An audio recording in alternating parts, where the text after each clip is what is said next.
All right, let's find this primary source. Well, I'm the ghost of your primary source! Ah, what heck? I can't escape citations! No! This is absurd!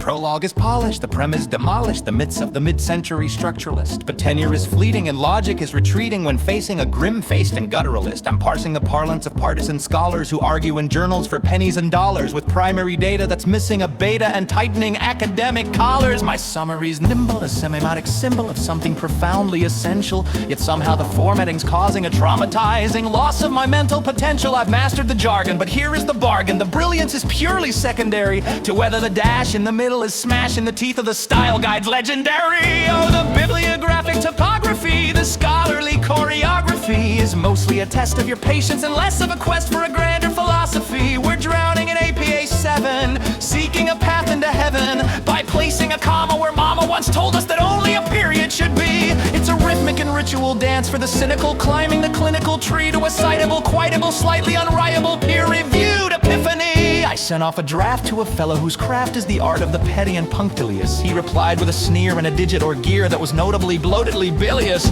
Reviewer number 2 is a ghost in the queue who demands that I quote his own monograph. A tedious work on the rise of the smirk and the death of the clear-eyed and honest graph. The MLA rules are for poets and fools who believe that the page is a canvas. But I am a pro with a footnote to show that the facts are as cold as the canvas. I'm hunting for sources in ancient discourses while checking the digital archive to find why a link that was solid as zinc is a 404 error in far dive. It's a parenthetical odyssey, a lack of a structural modesty, where the author and data await on the gate of a purely conceptual commodity.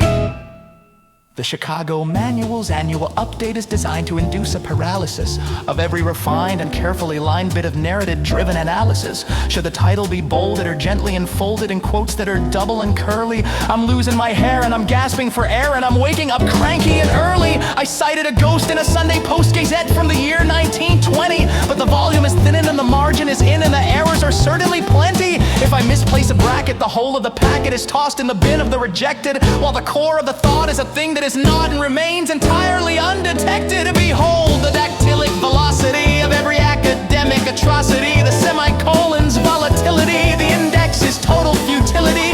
You check the italics, the font is metallic, the spacing is triple or nada. You're building a shrine to a broken down line in a scholarly version of Gada. Is it opsit or loxit or just a bit of toxic and neurotic ego projection?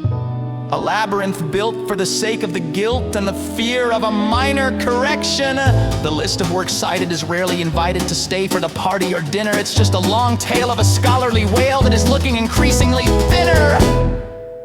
I've reached the appendix, the final portendix of sanity's ultimate flickering through thousands of pages of historical stages and endless and mindless bickering. The thesis is done, but the battle is won by the typesetter's cold-blooded scrutiny. My spirit is broken, a silent and spoken and scholarly version of mutiny. I'll submit the file with a fraudulent smile and a hope that the reader is drowsy enough to ignore that the formatting's poor and the actual logic is lousy. For what is a scholar but someone who'll holler for hours on end about kerning while the world is on fire and the funeral pyre of the intellect slowly is burning? Oh, the bibliographic topography, the scholarly choreography is mostly a test of your patience and less of a quest for a grander philosophy. We're drowning in APA 7, seeking a path into heaven by placing a comma where mama once told us that only a period should be. It's a rhythming and ritual dance for the cynical, climbing the clinical tree to a citable, quitable, slightly unreadable, peer-reviewed epiphany.